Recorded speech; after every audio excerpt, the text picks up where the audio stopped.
Hello po mga kababayan, mga kaibigan, mga katokis, mga kapots. Kamusta po kayong lahat? And once again, welcome po dito sa ating mumunting channel, Simply Tokis Vlog. Tayo po ay magbibigay ng maiksing komento, opinion at reaksyon sa mga mainit na usaping pang-politika sa ating bansa. No, ang pag-usapan natin mga kababayan, ito pong sinabi ng inyong Office of the Vice President, pero ang tawag ko po dyan ay Opisina ng Bugok na Pusit, na si Sara Tokmol Pusit Duterte. Kasi po talagang pinangangalandakan po nila na yung kanya pong mga pagta-travel ay wala pong pera ng bayan na ginamit dyan, at ito daw po ay mandato ng inyong Vice Presidente. Naaayon daw po yan. May sinulat bang batas na may mandato siya? Meron ba sa konstitusyon na may mandato ang Vice Presidente na gumawa niya na mag-foreign trip, magpunta sa mga OFW? Abay, may inaagawan po siyang trabaho. Dahil sa totoo lang, ewan natin, mamaya sasabihin natin sa inyo. Okay, at ganun din po, isa pong mambabatas, sinabihan siya ang inyong Tokmol na Vice Presidente na wala kang karapatang magreklamo. Bakit? Walang karapatang magreklamo ang bugok ninyong Vice Presidente. Bakit? Yan po, no? Shout out po lahat sa inyo and may God bless us all. So unahin muna natin yung balita dito sa Philstar Global, mga kababayan. No, ginigiit po ng opisina ng bugok na pusit na ito na may mandato daw siya at walang ginastos na pera ng kaban ng bayan sa mga sa Sara the Explorer ni Tambalustay. BP Sara visits Kuwait amid questions over frequent travels. Ito po yung luma na August 16 pa no? So sinasabi dito, ito po yung statement nila that Duterte trip was part of her mandate to advocate for the welfare of Filipino abroad. Wow! Ang galing naman! Quote, as part of the Vice President's mandate to represent and advocate for the welfare of all Filipinos, including those overseas, it is essential that she remains actively engaged with the Prince Migrant Committees whenever they may be. Ay, kung sino man po ang nagsulat nito, mga kababayan, napakalaki mong sinungaling! Ni hindi ka nga naglagay dito ng batas na nagsasabing may mandato ang Vice Presidente ninyo. Wala pong mandato base sa konstitusyon ang inyong Vice Presidente. Wala ring ipinag-uutos ang presidente na gawin siyang envoy as representing the president. Only the president can do that because he is the chief architect ng foreign policy. He is the commander-in-chief. Pero piling nitong si Sara Duterte, siya po ang commander-in-chief. Wow, ang galing. Piling niya siya ang presidente ng Pilipinas. Kaya siguro, yung tangang nagsulat nito,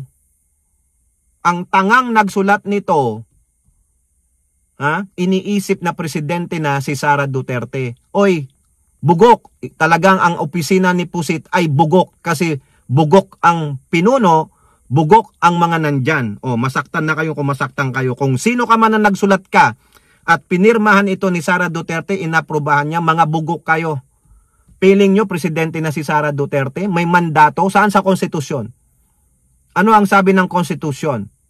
Siya ay president in waiting. Mag-antay ka. Bakit? Kasi kung buhay pa ang presidente, able and function, wala ka. Palamuti ka lang. Diyan ka lang. Wala kang karapatan. Hindi ka pwedeng magsalita hanggat nagsasalita ang presidente. Kung inutusan ka ng presidente, then so be it. Pero hindi mo mandato yan. Huwag niyong gawing mandato. Nakakahiya. Napakabobo ng nagsulat na ito. At the same time, inaagaw niya po yung trabaho ng OWA, ng migrant workers. Yung department, yung DMW ni Hans Kakdak. Saka yung pumalit kay Arnel Ignacio. Diba? Di sana, nagpatalaga ka na lang sa Pangulo na maging DMW Secretary, hindi na si Hans Kakdak. Ang tanging trabaho ng DMW at OWA ay yan. Alamin ang welfare ng mga OFW, hindi po Vice Presidente. Kaya kung sino man yung nagsulat nito, the welfare of all Filipinos, really? Tinignan mo ba? Tingnan ninyo to represent and advocate for the welfare of all Filipinos, including those agency. Ikaw ba pumunta sa mga bilangguan na kung saan nandoon ang mga Pilipino? Inalam mo ba yung mga flight ng mga nabilanggo na Pilipino na mga nandoon sa ating embahada na tumakbo na doon dahil minamaltrato ng amo? Yung bang ginawa mo? Lalo na dyan sa Kuwait, ano ginawa mo? Pumunta ka sa isang speaking engagement na feeling mo, reynang-reyna ka, napapalibutan ka ng mga bodyguards at nanggangaw-ngaw ka ng kasiraan ng gobyerno. Is that your mandate? Is that really aligned to your mandate which your office created?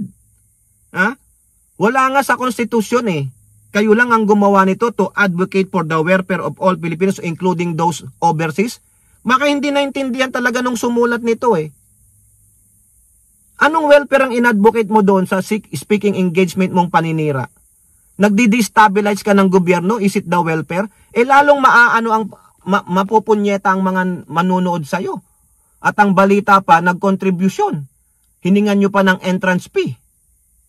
Diba? Ginambalan nyo pa, pinerwisin nyo pa yung mga OFWs. Ayan ba yung looking at the welfare, ginatasan ninyo? Diba? Instead na magkano daw, di umano, $50, ang laking pera na yan sa Pilipinas. 2,500 pesos na, 2,500, mga kababayan. The OBP said that her official engagement comply with government regulations saying that these are lawful in line with... Wow! Galing naman. Talaga lang. Ini-spoil kasi ng OP. Lagi niyong pinapayagan. Ito pa matindi. No public funds are used for all her travel overseas. Really? Sige nga. Maglabas nga kayo ng accounting. For transparency. Tingnan lang natin kung totoo yung sinasabi ninyo. Na walang public funds. Gaano kayaman si Pusit? How many times na siyang nag-travel for this year? Pabalik-balik sa Netherlands. Netherlands, Pilipinas, Qatar, Malaysia, Netherlands, Pilipinas, Australia, Pilipinas, Netherlands, Singapore, Pilipinas, Kuwait. Ilan? Walang public funds. Tapos sumisigaw ang mga Duterte na simpleng tao lang, mahirap lang. So pangloloko na naman, nang bubudol na naman, magkano ang airfare? So yung mga bodyguards mo, sariling pera din nila? Sige nga. Sariling pera nila o binibigyan mo sila ng pera? So ang dami mo palang kwarta. Ganon. Ang daming nagdo-donate. So ano? So talagang hinuhut-hutan nyo yung kapwa nyo Pilipino. Kasi sabi nyo, walang government funds, hindi kayo gumamit ng pondo ng gobyerno. So ang galing yung pera ni Pusit? Ilang mga bodyguards ang daladala niya sa aeroplano? Ilang bodyguards ang hiho-hotel niya o ibabahay niya dyan? Saan sila kakain? So araw-araw, may nagpapatira sa kanila?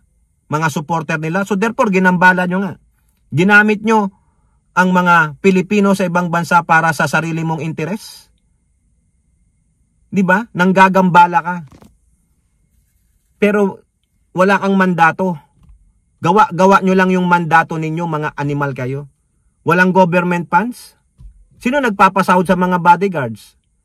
Bakit yung mga BPSPG niya, inaalaw pa na sumama sa abroad?